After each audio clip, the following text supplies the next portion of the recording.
Hello friends, welcome to my YouTube channel. તો આ વિડીયોની અંદર આપણે જે ઘણા બધા વિદ્યાર્થીઓ પૂછેલા બે ત્રણ ક્વેશ્ચન છે તેના વિશે સંપૂર્ણ માહિતી મેળવીશું. તેની અંદર સૌથી વધારે પૂછવામાં આવેલો પ્રશ્ન એ છે કે પ્રથમ રાઉન્ડનું મેરિટ એટલે કે એલોટમેન્ટ ક્યારે કરવામાં આવશે. ત્યારબાદ બીજો વિદ્યાર્થીનો પ્રશ્ન છે કે એલોટમેન્ટ બાદની પ્રોસેસ શું હોય છે.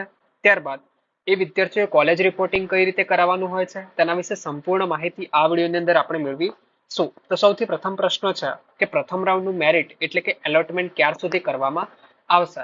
તો આપ સૌ જાણો છો તે મુજબ ઓફિશિયલ વેબસાઇટ પર જે આપ સૌ પ્રથમ જે ઓપ્શન જોઈ શકો છો, advertisement for first round of online choice filling નો જે ઓપ્શન છે એના પર ક્લિક કરશો તો તમારી સામે એક આવી પીડીએફ ખોલીને આવી જશે.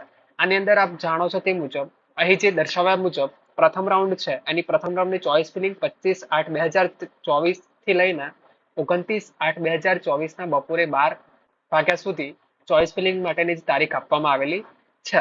ત્યારબાદ જે વિદ્યાર્થી ચોઇસ ફિલિંગ કરશે તેની ડિસ્પ્લે છે એ 29/8/2024 ના સાંજે 4 કલાક સુધી કરવામાં આવશે. તો આપ જાણો છો તે મુજબ આ ડેટ ગુજરાત ગવર્મેન્ટ જે ઓફિશિયલ મેડિકલની વેબસાઇટ છે તેના પર પ્રસિદ્ધ કરવામાં આવેલી છે.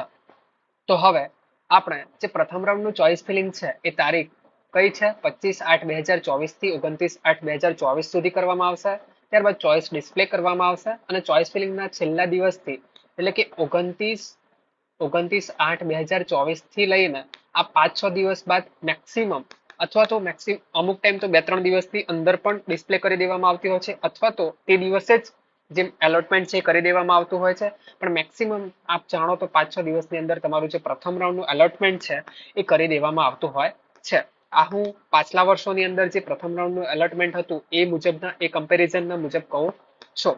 ત્યારબાદ પ્રથમ રાઉન્ડનું એલોટમેન્ટ જાહેર કરવામાં આવશે. હવે જે સૌથી વધુ બીજો પ્રશ્ન પૂછવામાં આવ્યો છે કે એલોટમેન્ટ બાદ શું કરવાનું રહેતું હોય છે, તો ઘણા બધા વાલીઓને પણ આ પ્રશ્ન મૂંઝવતો હોય છે અને વિદ્યાર્થીઓને પણ ચોક્કસપણે આ પ્રશ્ન મૂંઝવતો હોય છે.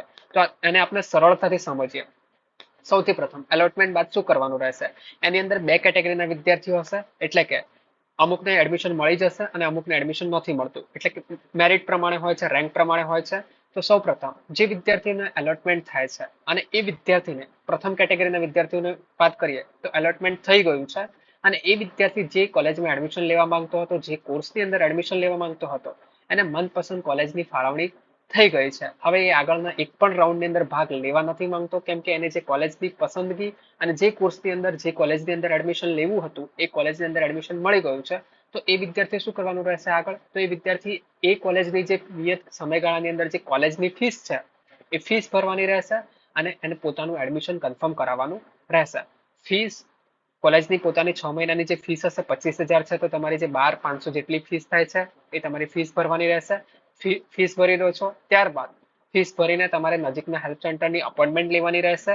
અપોઇન્ટમેન્ટ લીધા બાદ એ જગ્યા પર જઈને તમારી ફીસની રિસિપ્ટ દેખાડવાની છે જો ઓનલાઈન ભરો છો. ત્યારબાદ ચેક, ડીડી ડ્રાફ્ટથી ભરો છો તો એ પણ પ્રૂફ દેખાડવાનું રહેશે. અપોઇન્ટમેન્ટ લો નજીકના હેલ્પ સેન્ટર ખાતે અને ત્યારબાદ ત્યાં જઈને પોતાના ડોક્યુમેન્ટ્સ આપવાના રહેશે અને ડોક્યુમેન્ટ્સ આપીને પોતાનું જે પ્રથમ રાઉન્ડનું એડમિશન છે એ કન્ફર્મ કરી લેવાનું રહેશે. આ એક કેટેગરીના વિદ્યાર્થીની વાત થઈ, જે વિદ્યાર્થીને મનપસંદ કોલેજ અને પોતાની કોર્સ મળી ગયો છે તો એ વિદ્યાર્થીઓ ત્યાં જ પોતાનું ઓકે થઈ જશે. ત્યારબાદ હવે પ્રથમ રાઉન્ડનું એલોટમેન્ટ તો થયું છે, પણ ત્યારબાદ ઘણા બધા વિદ્યાર્થીઓ એવા પણ હશે કે એમને એડમિશન ન પણ મળ્યું હોય અને સાથે સાથે એડમિશન મળી હોય પણ મનપસંદ કોલેજ 1-2 માર્ક્સના લીધે નહીં મળી હોય અથવા તો કોઈ પણ મનપસંદ કોલેજ નથી મળી અને એ વિદ્યાર્થીઓ આગલા રાઉન્ડની અંદર ભાગ લેવા માંગે છે. તો સૌથી પ્રથમ એ વિદ્યાર્થીઓ જે વિદ્યાર્થીઓને એડમિશન મળ્યું નથી એ વિદ્યાર્થીઓ તો કશું જ કરવાની જરૂર નથી. એ વિદ્યાર્થીઓ ડાયરેક્ટ બીજા રાઉન્ડની અંદર ભાગ લઈ શકે છે.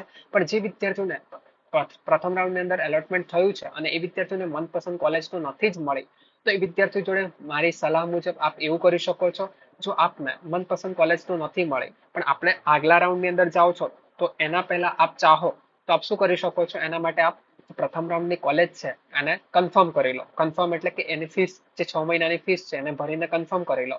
ત્યારબાદ આપ બીજા રાઉન્ડની અંદર પણ ભાગ લઈ શકો છો.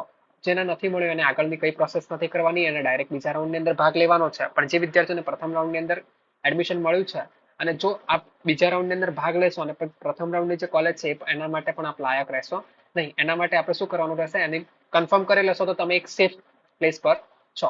તો એ વિદ્યાર્થીઓ શું કરવાનું રહેશે? બીજા રાઉન્ડની અંદર ચોઇસ ફિલિંગમાં ભાગ લેવાનો રહેશે આ બંને કેટેગરીના વિદ્યાર્થીઓ. ત્યારબાદ ચોઇસ ફિલિંગ કરવાની રહેશે બીજા રાઉન્ડની અંદર, જે ચોઇસ ફિલિંગ હશે એની અંદર. ત્યારબાદ એલોટમેન્ટ બીજા રાઉન્ડનું, જેવી રીતે પ્રથમ રાઉન્ડનું એલોટમેન્ટ થશે એવી રીતે બીજા રાઉન્ડનું પણ એલોટમેન્ટ થાય છે અને એ વિદ્યાર્થીઓને કોલેજ મળી જાય છે. તો વિદ્યાર્થીઓ શું કરવાનું રહેશે? જે પ્રથમ રાઉન્ડના વિદ્યાર્થીઓ કર્યું હતું એવી રીતે 6 મહિનાની કોલેજ ફીસ ભરવાની રહેશે અને ત્યારબાદ પોતાનું એડમિશન નજીકના હેલ્પ સેન્ટર ખાતે અપોઇન્ટમેન્ટ લઈને પોતાનું એડમિશન કન્ફર્મ કરાવી લેવાનું રહેશે ડોક્યુમેન્ટ સાથે. હવે બીજો પ્રશ્ન એ હશે કે જે વિદ્યાર્થીએ પ્રથમ રાઉન્ડની અંદર મનપસંદ કોલેજ તો નહોતી મળી પણ પોતાનું એડમિશન કન્ફર્મ કર્યું હતું 6 મહિનાની ફીસ ભરીને, તો એ વિદ્યાર્થી બીજા રાઉન્ડની અંદર પણ મનપસંદ કોલેજ મળી ગઈ છે હવે, તો એ વિદ્યાર્થીઓ શું કરવાનું રહેશે? જે કોલેજનો ડિફરન્સ છે એ જ ભરવાનો રહેશે. જો પ્રથમ રાઉન્ડની અંદર કોલેજ મળી છે એનો જો ફીસ વધારે છે તો આપણે કોઈ પણ ફીસ ભરવાની રહેતી નથી. જો ડિફરન્સ હશે તો ભરવાનો રહેશે. તો ફીસ ભરીને એડમિશન કન્ફર્મ કરી લેવાનું રહેશે. ત્યારબાદ આ ક્વેશ્ચન દર વર્ષે ઘણા બધા વિદ્યાર્થીઓ પૂછતા હોય છે અને ઘણા બધા વાલીઓ પણ મૂંઝાતા હોય છે. તો આ પ્રશ્નનો જવાબ બહુ જ સહેલો છે કે કોલેજ રિપોર્ટિંગ ક્યારે કરાવવાનું રહેશે. જો એક વિદ્યાર્થી છે, એ વિદ્યાર્થીને પ્રથમ રાઉન્ડની અંદર એડમિશન મળી ગયું છે, મનપસંદ કોલેજનું એડમિશન નથી મળ્યું, એ વિદ્યાર્થી એ પ્રથમ રાઉન્ડની જે કોલેજ મળી છે એનું એડમિશન કન્ફર્મ તો કરી લીધું છે, પણ હવે એ વિદ્યાર્થી બીજા રાઉન્ડની અંદર ભાગ લેવા માંગે છે, તો એ વિદ્યાર્થીએ શું પ્રથમ રાઉન્ડની કોલેજની અંદર એડમિશન કન્ફર્મ કરાવવાનું રહેશે? તો ના. તો એ વિદ્યાર્થીએ શું કરવાનું રહેશે?